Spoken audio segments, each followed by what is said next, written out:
Okay, Patreon, today I'm gonna be petty. We're gonna get salty. This is my second episode in my Not So Lovely series where I basically read things that don't fit on my channel or that insult me, like this email, or are just weird, don't fit on the Lovely Lore channel, but I want to talk about for different reasons, so...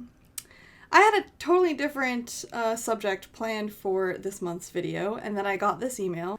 I tweeted a little bit about this, and people were like, out the company, talk about it, expose them. And I just can't in my heart do that. I feel really bad and unprofessional, like, name-dropping these companies. I really should get over that. I don't know what to do, but I'm gonna not name this company. But if you do see a company doing a campaign like this, and just question it. And if anybody comes to you asking for this kind of work, don't do it. Alright, just hear me out. Okay. Hi, Lore. Hope you're well. My name is and I represent an indie sewing pattern brand that creates beginner-friendly patterns for cosplay and Japanese-inspired street fashion. I wanted to reach out to you because we're in production for a new pattern and apparel collection called Kawaii Cult. And we have a unique launch that we're looking for folks in the kawaii community to participate in.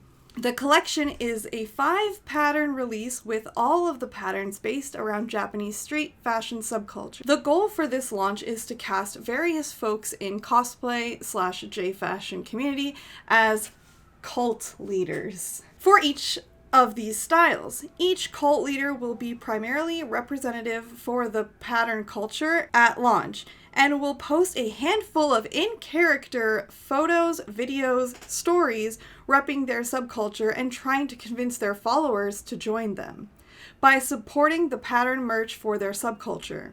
Our goal is to create an AR game using social media, primarily Instagram, wherein we cultivate a post-apocalyptic world where gangs show dominance through the styles they wear and their disciples/crews are recruited online.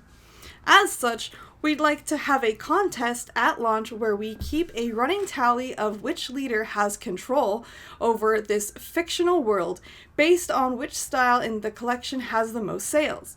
We also have a gift card and product giveaways from our sponsors. Currently, that each leader can offer their followers as an in-character incentive to join the fashion. It's an ambitious launch, with our current lineup of sponsors and leaders has an expected reach of over 350,000 people on Instagram. We're very excited to bring the most creative and positive people in the North American cosplay and J-fashion community. And we would love to have you on board as a leader if you're interested in participating. I'd be happy to provide you with more details if this sounds up your alley. Please don't hesitate to reach out with any questions. Upon reading this, I thought that it would be a really cool opportunity, and the amount of work could keep me busy for quite a while. It almost sounds like a part-time job. They're looking for a multiple post deal, videos, Instagram posts, stories, not just one kind of sponsorship, but like you're basically going to be a brand representative for them for an indefinite amount of time, however long this campaign lasts. I was honestly interested and like happy to hear from them at first. That was my initial reaction. I was like, wow, this could be a great sponsorship opportunity. It could help support my content for a little while, and no.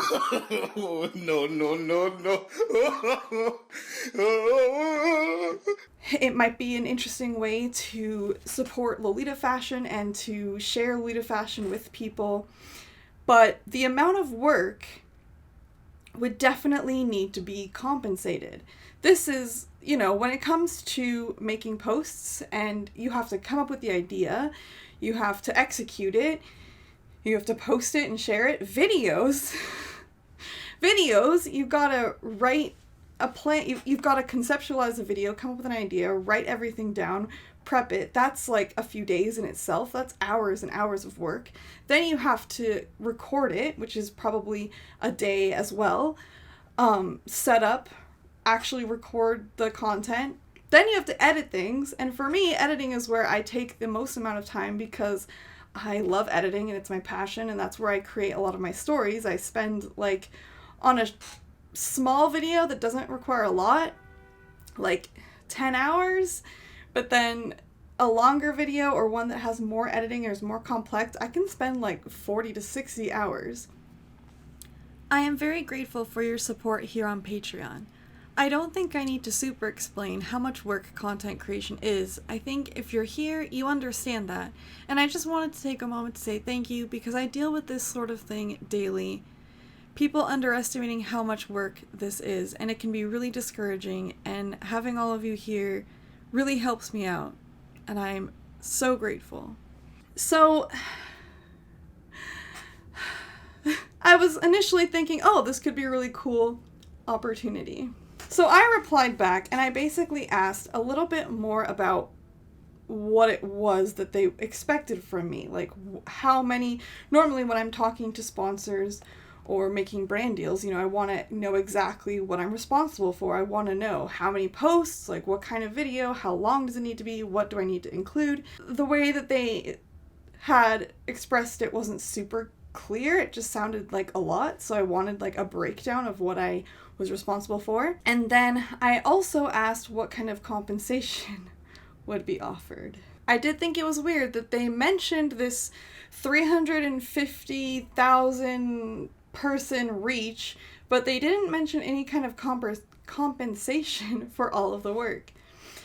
And augmented reality games is often used in marketing, and I do have some experience in that, but it's kind of strange for this small indie company to do that kind of marketing because it's a lot of work and preparation that only a few people will actually see.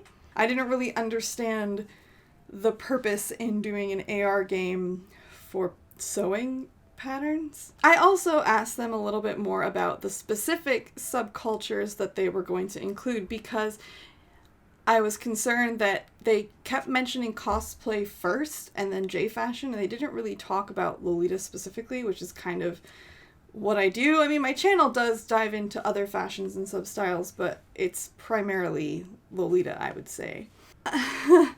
They sent me a very long email back, and I don't know if I should read all of it because it's a long thing, but basically they summarized that there were 5 subcultures. They're Menhera, Fairy K, Larm, Mori K, and Gyaru/Gal. So why are you even asking me to be involved? There's no Lolita? And then they said that they already have Fairy K people in mind. So where do I fit in that? I guess I kind of do Larm and Menhera. I'm not really known for that. And then they said we'd like each leader to share at least 3 to 5 posts or videos during the first 2 weeks of Kawaii Cult's launch as a leader. But they said that it wasn't like you had to do a set amount of videos, but you basically wanted to compete with the other Kawaii leaders and keep driving interest. So you probably want to post as much as possible. Asking for 3 to 5 posts or videos a week is a lot. If you look at how much I post, I only post 1 or 2 things a week. Maybe on a good week, maybe I post 3 things. I post like 1 to 2 videos weekly. So this would, if I did the minimum that they're suggesting, this would basically take over my account. And then we have the most important part of the email. As this is a collaborative project and not a sponsorship, there isn't any fiscal compensation for each leader, but instead cross-promotion and exposure through the platforms of our other leaders. As I said, we're forecasting a very broad audience with all interest in cosplay and J-fashion. So this company has a significantly smaller following than I do, And what they're basically saying, they're not going to use their audience. They're going to use the audience of other content creators. They're basically just piggybacking off of content creators' years and years of work for free, and they expect to also use my audience, which I have built up over many years of hard work, to offer to other people for free. I don't know exactly who everyone is or like what their content is like or if it's fitting with mine. It's like, and the thing is, if I wanted to do some sort of cross promotion and I really cared about growing numbers and getting a higher reach and stuff, I could just contact them myself and we could just do this. There's absolutely no benefit to the content creators themselves. That was extremely insulting because they think that our work can just be used for nothing. I don't think that anyone should do this amount of work for free or for cross promotion. I then emailed them back a very copy and paste response explaining that I don't have time in my schedule for unpaid work, which is absolutely true. I have a crazy schedule and I work really hard to basically be able to just support myself. I'm not in a place where I can do work for exposure. Like, I can't take the time away from work that I could be making money to support myself to do something that I'm basically losing money because I'm spending time on it. I would not take on a project this huge, this endeavorous, like multiple posts and stories a week for free. But I would consider doing some sort of, for exposure work, maybe a post or a video for a company that has like millions of subscribers, like a huge corporation or something. Or if they were, I would maybe consider doing like a trial video that's unpaid to see if I could then get the job to get paid. That's where doing work for free or doing work for exposure makes sense, when the company is significantly larger than you and you will actually get reach from that, or as sort of like a trial thing to see if your content is suitable for the company. Lastly, they emailed me back after I had sent them an email saying, thank you for considering me, but don't have time to do unpaid work. And they followed that up by saying that they didn't have to reply to me at all at this point. It's clear that I don't want to do the work. But then they follow it up saying that this is an art project, though, where we want collaborative people to make art. No, you are a business selling sewing patterns asking for free advertising. I'm sorry, so art is free? So I'm just gonna tell my landlord, you know what, I can't pay rent anymore because this is actually installation art and, I shouldn't be paying to live here. Or I can go to the grocery store and say, you know what, I'm not gonna pay for any of this food because my stomach is a collaborative art project. I wish that the world worked like that, but it doesn't. I urge you, if you have friends that do content creation, don't let them accept doing this kind of work for free. Definitely have them think about the amount of time that they put into this kind of work and if it's actually going to help them and benefit their business. Don't let your friends do work for free. This is stuff that should be paid.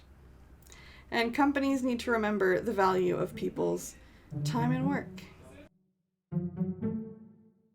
I said we were going to get petty.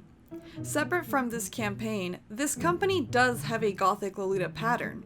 Would you like to see it? The illustration is actually really cute and looks like a legitimate Lolita dress. But then the actual dress... What the fuck is that?